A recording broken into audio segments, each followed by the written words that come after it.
ለሰዓቱ የተመረጡ አዳዲስ መረጃዎችን ይዘንላችሁ ቀርበናል። ከመረጃዎቹ መካከልም ኢራን ዓለም አቀፍ እገዳ የተጣለበትን የክላስተር ቦምብ በእስራኤል ላይ ማዝነቧን ጀምራለች። እስራኤልን በአንድ ቀን ብቻ $2 ቢሊዮን እንድታጣ ያደረገው የኢራን ድብቅ የማታለል ስልት ምን ነበረ? በሌላ በኩል ፕሬዚዳንት ዶናልድ ትራምፕ ያለምንም ቅድመ ሁኔታ እጃችሁን ስጡ የሚል ጥብቅ ትዕዛዝ ለኢራን አመራሮች አስተላልፈዋል። አሜሪካም ለጀመረችው ጦርነት በመጀመሪያዎቹ 100 ሰዓታት ብቻ $3.7 ቢሊዮን ማውጣቷ ተሰምቷል። በሀገር ውስጥ ጉዳዮች ደግሞ አምነስቲ ኢንተርናሽናል በኦሮሞ ነጻነት ሰራዊት ላይ ከባድ የጦር ወንጀል ክስ አቅርቧል። የትግራይ ጤና ቢሮ በበኩሉ የጤና ስርዓቱ ሙሉ በሙሉ ሊፈርስ እንደሚችል አስጠንቅቋል። እነዚህና ሌሎችን ዝርዝር መረጃዎች ይዘን ቀርበናል። እስከ መጨረሻው አብራችሁን ቆዩ። ወደ መጀመሪያው መረጃችን ስናልፍ ኢራን በእስራኤል ላይ የከፈተችውን ጥቃት ወደ አደገኛ ደረጃ አሸጋግራለች። በትላንትናውና በዛሬው ዕለት የወጡ ቪዲዮዎችና ምስሎች እንደሚያሳዩት ኢራን ክላስተር ቦምብ ተሸካሚ የሆኑ የባሊስቲክ ሚሳኤሎችን በእስራኤል ከተሞች ላይ የተኮሰች ትገኛለች።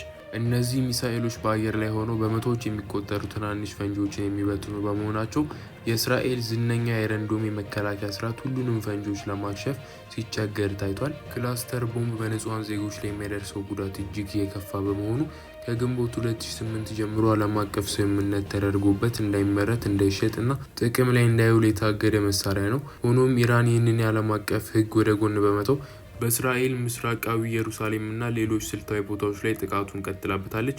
ይህ እርምጃ ዓለም አቀፍ ማህበረሰቡን በእጅግ ያስቆጣ ሲሆን የእስራኤል መከላከያ ሰራዊትን በከፍተኛ ዝግጅት ላይ እንዲቆይ ያስገድዶታል። ኢራን ከቀጥታ ጥቃቱ በተጨማሪ የማታለያ ኦፕሬሽን በመጠቀም እስራኤልን ለከፍተኛ ኢኮኖሚ ኪሳራ እያዳረገቻት ትገኛለች።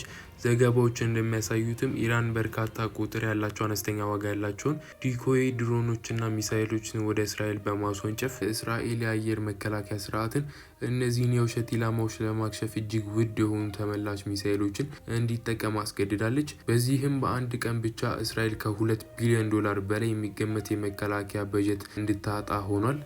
የሚገርመው ግን የኢራን ስልት በዚህ ብቻ አያበቃም። ኢራን በአየር ኃይል ማዕከላት ውስጥ የውሸት ተዋጊ ጀቶችን ምስል በመሬት ላይ በመሳል አሜሪካንና እስራኤልን ያታለለች ትገኛለች። በቅርቡ የወጡ መረጃዎች እንደሚያሳዩት አሜሪካና እስራኤል በአንድ የኢራን አየር ጣቢያ ላይ 3 የተዋጊ ጀቶች ምስል ላይ ጥቃት ሰንዝሯል። ይህ ማለት በሚሊዮን የሚቆጠር ዶላር የሚያወጡ ሚሳይሎች በባዶ ምስል ላይ ፈንድተዋል ማለት ነው።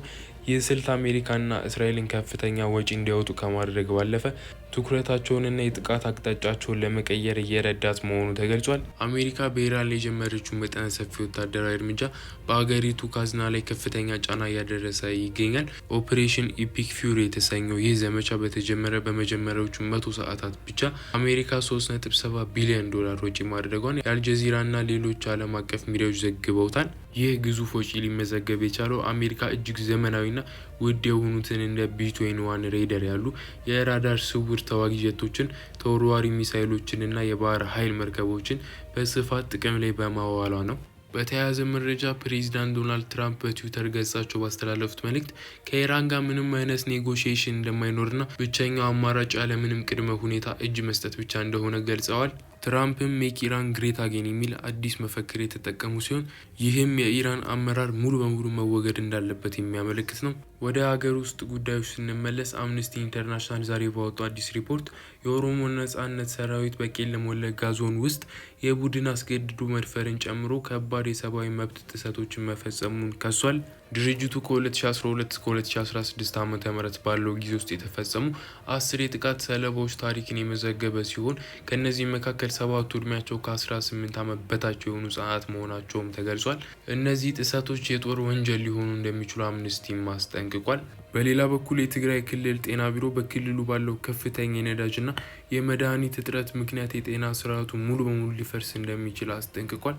ቢሮ የካቲት 26 ቀን ባወጣው አስቸኳይ ጥሪ ዓለም አቀፍ ማህበረሰቡና የፌዴራል መንግስቱ ጣልቃ ካልገባ በሚሊዮኖች የሚቆጠሩ ሰላማዊ ሰዎች ሊከላከሉት በሚችሉት በሽታ ለሞት ሊጋለጡ እንደሚችሉ ገልጿል። ጤና በፖለቲካዊ ምክንያቶች ሊገደብ እንደማይገባና መሰረታዊ መብት መሆኑንም ቢሮው አስገንዝቧል። የኢራንና እስራኤል ጦርነት ወደ አደገኛ ምዕራፍ የተሸጋገረ ባለበት በዚህ ሰዓት የአሜሪካ ቆራጥ አቋምና የኢራን የማታለል ስልቶች የቀጠናውን ዕጣ ፈንታ ይወስናሉ። በአገር ውስጥም የሰብአዊ መብት ጥሰቶችና የጤና ስርዓቱ መደከም አሳሳቢ ሆነው ቀጥለዋል። አሜሪካስ በኢራን ላይ የጀመረችው ይህ ግዙፍ ወጪ የሚጠይቅ ጦርነት እስከመቼ ይቀጥላል? አስተያየታችሁን በኮሜንት መስጫው ላይ ጻፉልን። የኢትዮጵያ ቱዴይ መረጃዎች እንዲደርሳችሁ ላይክ እና ሰብስክራይብ ማድረጋችሁን አትርሱ።